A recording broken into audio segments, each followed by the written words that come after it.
اعوذ باللہ من الشیطان الرجیم بسم اللہ الرحمن الرحیم وَإِلَٰهُكُمْ إِلَٰهٌ وَاحِدٌ لَا إِلَٰهَ إِلَّا هُوَ الرَّحْمَٰنُ الرَّحِيمُ وَإِلَٰهُكُمْ إِلَٰهٌ وَاحِدٌ، اور معبود تم سب کا ایک ہی معبود ہے، لا الہ الا ہو، اس کے سوا کوئی معبود نہیں، هو الرحمن الرحیم، وہ بڑا مہربان نہایت رحم والا ہے۔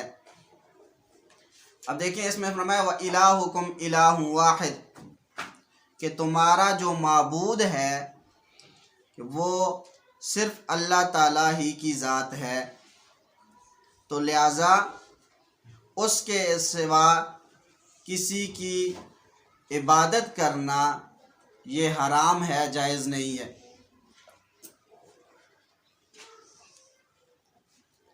صرف اللہ تعالیٰ کی ذات ہی لائق عبادت ہے، اس کے علاوہ کسی کے سامنے متھا ٹیکنا یہ شرک ہے، جیسا کہ مزاروں وغیرہ پہ آج ہم دیکھ رہے ہیں۔ ایک بات یہاں پہ یہ بھی سمجھ لیں کہ اللہ تعالیٰ کے علاوہ کسی اور کے سامنے متھا ٹیکنا، سجدہ کرنا یا اس کی پوجا کرنا یہ شرک ہے، اور شرک کے بارے میں قرآن کریم کا فیصلہ ہے کہ ان الشرک لظلم عظیم، کہ شرک جو ہے یہ جرم عظیم ہے۔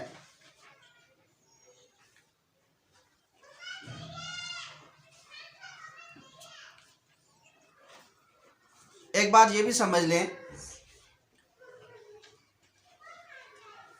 کہ یہ جو قرآن کریم کی آیت ہے، دیکھیں قرآن کریم اس کو سمجھنے کے لیے کم از کم انسان کسی کے سامنے بیٹھ کے پڑھے تو انسان سمجھ سکتا ہے، وگرنہ نہیں سمجھ سکتا۔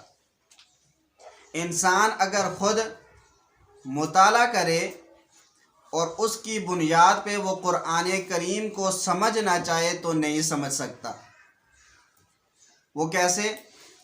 دیکھیں قرآن کریم کی ایک آیت مبارکہ اتری، الذین آمنوا ولم یلبسوا ایمانہم بظلم اولئک لہم الامن وہم مہتدون، کہ وہ لوگ آمنو جو ایمان لائے، ولم یلبسوا ایمانہم بظلم، اور پھر انہوں نے اپنی جان پر ظلم نہ کیا،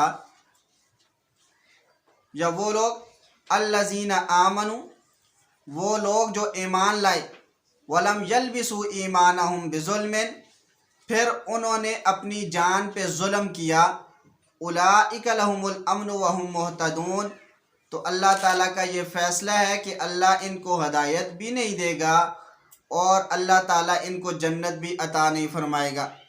جب یہ آیت مبارکہ اتری تو صحابہ کرام رضوان اللہ علیہم اجمعین سارے پریشان ہو گئے۔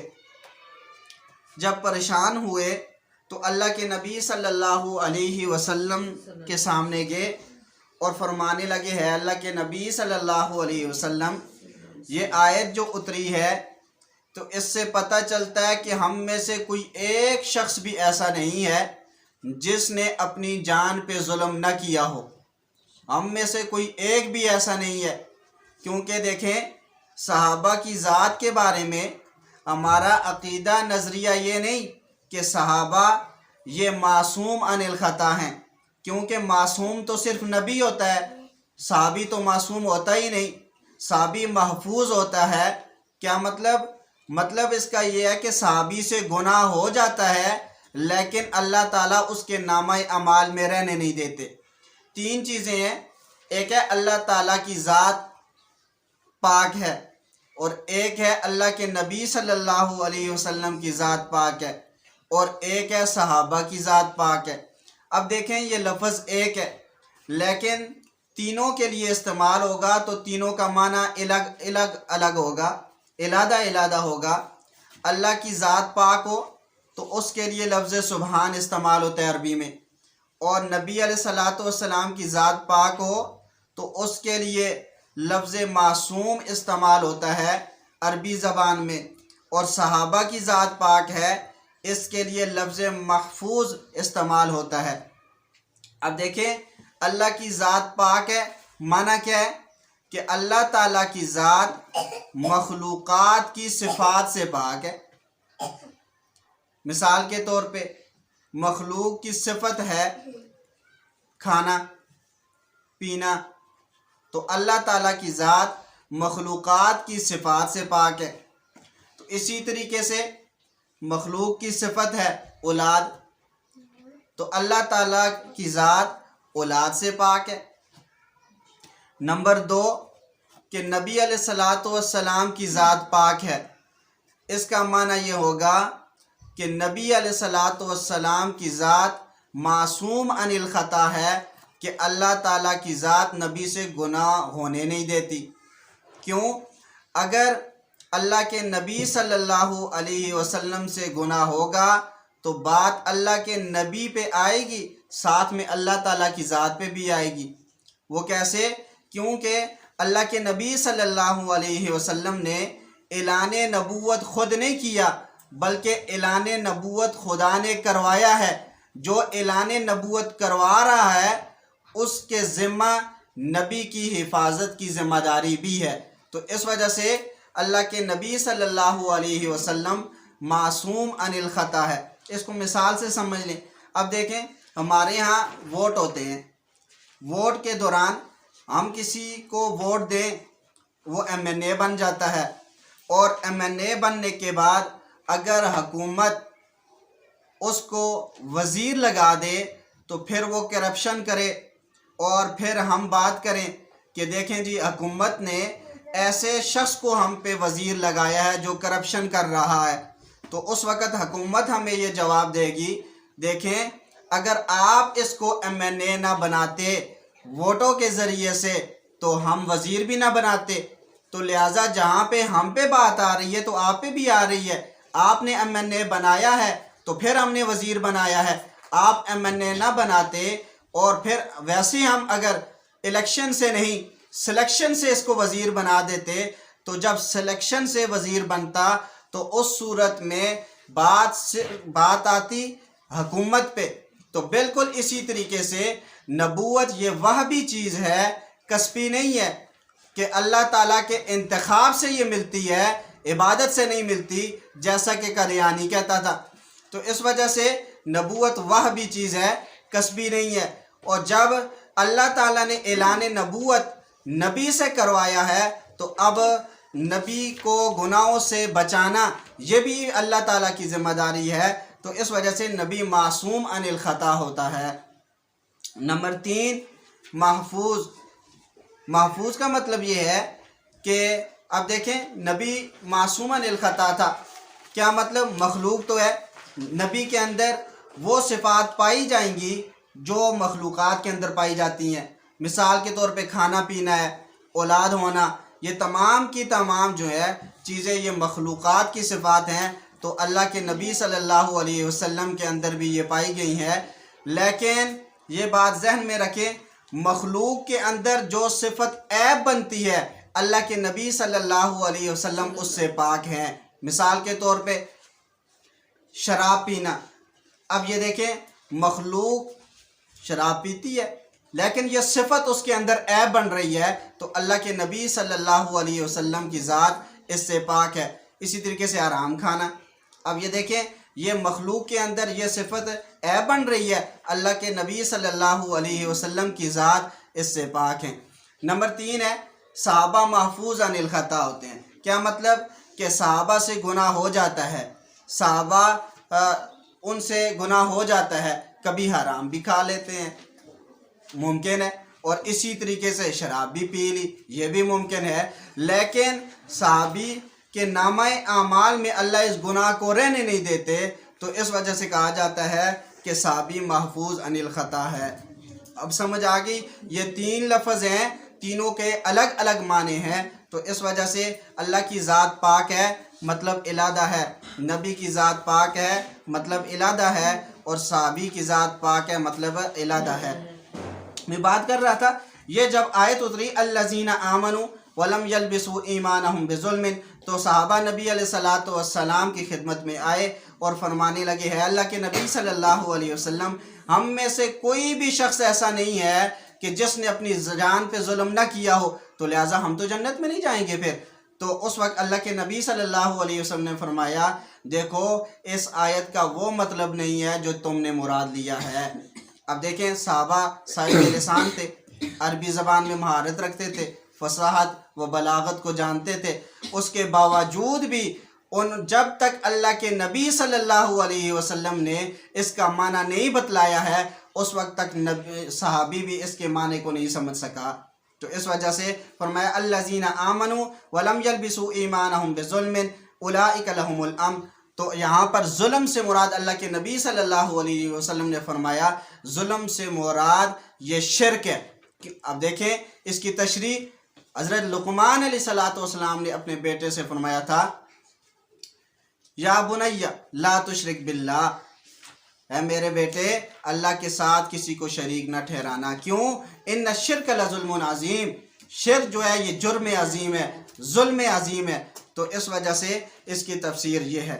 تو میں بات کر رہا تھا اس پہ کہ کوئی بھی، اس سے یہ بات بھی ثابت ہوتی ہے کہ کوئی بھی شخص، چاہے وہ مرد ہو چاہے وہ عورت ہو، تو وہ قرآن کریم کو اور احادیث کو اس وقت تک نہیں سمجھ سکتا جب تک وہ کسی سے پڑھے گا نہیں۔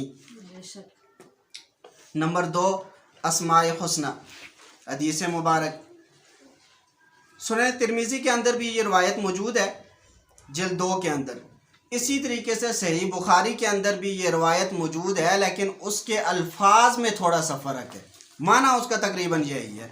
حضرت ابو ہریرہ رضی اللہ تعالیٰ عنہ راوی ہیں اس کے، فرماتے ہیں اللہ کے نبی صلی اللہ علیہ وسلم نے فرمایا، قال رسول اللہ صلی اللہ علیہ وسلم، اللہ کے نبی صلی اللہ علیہ وسلم نے فرمایا، ان للہ تعالی 99 اسما 100 الا واحدۃ من احصاها دخل الجنہ، کہ اللہ تعالیٰ کے 99 نام ہیں، جو آدمی ان کو یاد کر لے گا جنت میں داخل ہو جائے گا۔ اب وہ مبارک نام کیا ہیں؟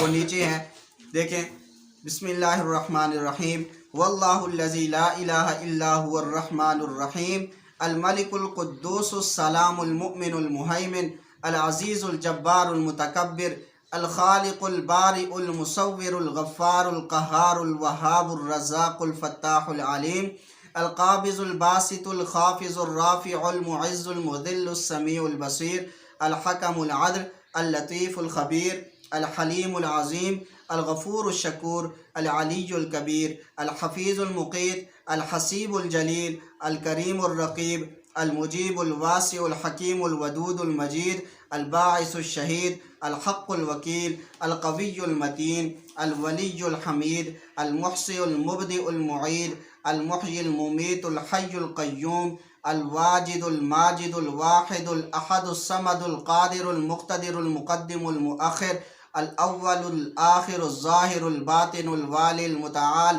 البر التواب المنتقم العفو الرؤوف مالک الملک ذو الجلال والاکرام المقسط الجامع الغنی المغنی المانع الضار النافع النور الہادی البدیع الباقی الوارث الرشید الصبور۔ اب یہ اللہ تعالیٰ کے 99 نام ہیں۔ یہ بات ذہن میں رکھیں، اللہ تعالیٰ کے نام اور بھی بہت زیادہ ہیں، تو اس سے زائد کی تعداد اگر مل جائے تو اس کا یہ مطلب نہیں ہے کہ یہ ٹوٹل یہ 99 ہی نام ہے، تو صرف ان کا مطلب یہ ہے کہ یہ اللہ تعالیٰ کے وہ 99 نام ہیں کہ جن کو اگر کوئی آدمی یاد کر لے گا اور ان کو اپنی زندگی کے اندر ڈال دے گا، تو ان کے مطابق اپنی زندگی کو چلائے گا، تو اللہ تعالیٰ اس کو جنت عطا فرمائیں گے۔ اس کا یہ مطلب ہے۔ اسی طریقے سے دیکھیں کہ اوپر حدیث مبارکہ کے اندر بھی یہی آیا ہے کہ یہ 99 نام ہیں، تو اگر کوئی شخص ان کو یاد کر لے گا، احصاہا حفظ کر لے گا، یاد کر لے گا اور اس کے مطابق اپنی زندگی کو ڈال لے گا، تو اس وجہ سے فرمایا دخل الجنہ کہ وہ جنت کے اندر داخل ہوگا۔ اسی طریقے سے ایک مجرب عمل بھی ہے دعا کی قبولیت کا، اس میں وہ یہ ہے کہ دیکھیں پہلے تو یہ سمجھ لیں، دیکھیں اس کی فضیلت ہے، یوں سمجھ لو اللہ تعالیٰ کے نام کی فضیلت خود قرآن کریم میں بھی ہے۔ قرآن کریم میں ہے وَلِلَّهِ الْأَسْمَاءُ الْحُسْنَى فَادْعُوهُ بِهَا، کہ اللہ تعالیٰ کے بہت پیارے پیارے نام ہیں، فَادْعُوهُ بِهَا، تو لہٰذا ان ناموں کے ذریعے سے اللہ تعالیٰ سے دعا مانگا کرو۔ تو ان ناموں کے ذریعے سے اگر کوئی شخص یا کوئی مرد کوئی عورت جو ہے وہ دعا کرتی ہے تو اللہ تعالیٰ اس کی دعا کو ضرور قبول فرماتے ہیں۔ اس کا طریقہ کار یہ ہے 11 مرتبہ درود شریف یہ پڑھ لیں، اور اس کے بعد سورہ حشر کا آخری رکوع یا ایھا الذین آمنوا اتقوا اللہ ولتنظر نفس ما قدمت لغد، یہاں سے آگے پڑھتے جائیں، اور جب متصدعا من خشیت اللہ پڑھ چکیں تو اپنی مشکل کا نام لے کر اس طرح دعا کریں، یا اللہ میری یہ مشکل میرے لیے پہاڑ ہے، اپنی قدرت طاقت اور تلاوت کی برکت سے اس پہاڑ کو تو ریزہ ریزہ کر دے، اور تو اس کو ریزہ کرنے پر قادر ہے۔ اور جب لہ الاسماء الحسنی پڑھ چکے تو 99 اسماء کو پڑھیں اور دل میں اپنی مراد کا تصور کریں، اور 11 مرتبہ آخر میں پھر درود پڑھ لیں، تو انشاءاللہ جو بھی دعا مانگی جائے گی اللہ تعالیٰ اس کو ضرور قبول فرمائیں گے۔ تیسری چیز وہ عقیدہ ہے، توحید باری تعالیٰ۔ اللہ تعالیٰ اپنی ذات اور صفات میں یکتا ہیں، کسی کے باپ نہیں نہ کسی کے بیٹے، کائنات کا ہر ذرہ ان کا محتاج ہے، وہ کسی کے محتاج نہیں، اور کل جہاں کے خالق و مالک ہے۔ دیکھیں اللہ تعالیٰ کی ذات، میں نے ابھی بات کی تھی کہ وہ مخلوقات کی صفات سے پاک ہے، تو نہ کسی کا وہ باپ ہے اور نہ اس کی کوئی اولاد ہے۔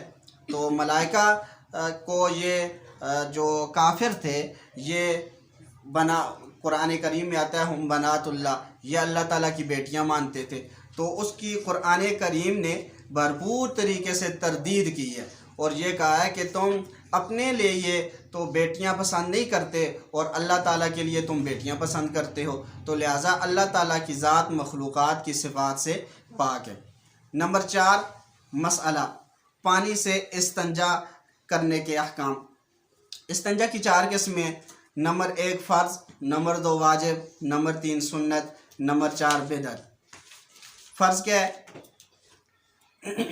جب پیشاب یا پخانہ اپنے مقام کے علاوہ کسی اور جگہ پر لگے اور اس کی مقدار 1 درم جس کی تقریباً مقدار 1 انچ قطر سے زیادہ ہو تو استنجا کرنا فرض ہوگا۔ میں نے اس دن بھی بتایا تھا، یوں سمجھ لیں 1 انچ جو ہے وہ تقریباً 5 روپے کے سکے کی ایک سائڈ کو اگر ناپے تو وہ 1 انچ بنتی ہے۔ نمبر 2 واجب، جب پیشاب یا پخانہ نکلنے کی جگہ کے علاوہ کسی اور جگہ پر نجاست 1 درم کے برابر لگے تو استنجا کرنا واجب ہوگا۔ اور نمبر 3 سنت، جب پیشاب یا پخانہ نکلنے کی جگہ کے علاوہ کسی اور جگہ پر 1 درم سے کم مقدار میں لگے تو استنجا کرنا سنت ہے۔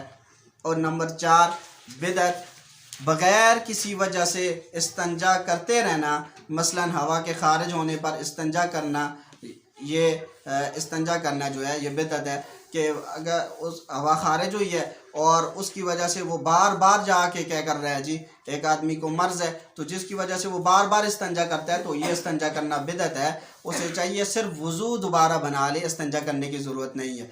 نمبر 5 دعا، وضو کے شروع اور درمیان کی دعا۔ وضو جس وقت شروع کیا جائے تو اس وقت دعا مانگی جائے، وہ کیا ہے؟ بسم اللہ الرحمن الرحیم، کہ ترجمہ کیا ہے؟ شروع اللہ کے نام سے جو بڑا مہربان نہایت رحم کرنے والا ہے۔ اور اسی طریقے سے درمیان کی دعا اللہم اغفر لی ذنبی ووسع لی فی داری وبارک لی فی رزقی، کہ ہے اللہ میرے گناہ بخش دے اور میرے گھر کو کشادہ فرما اور میرے رزق میں برکت عطا فرما۔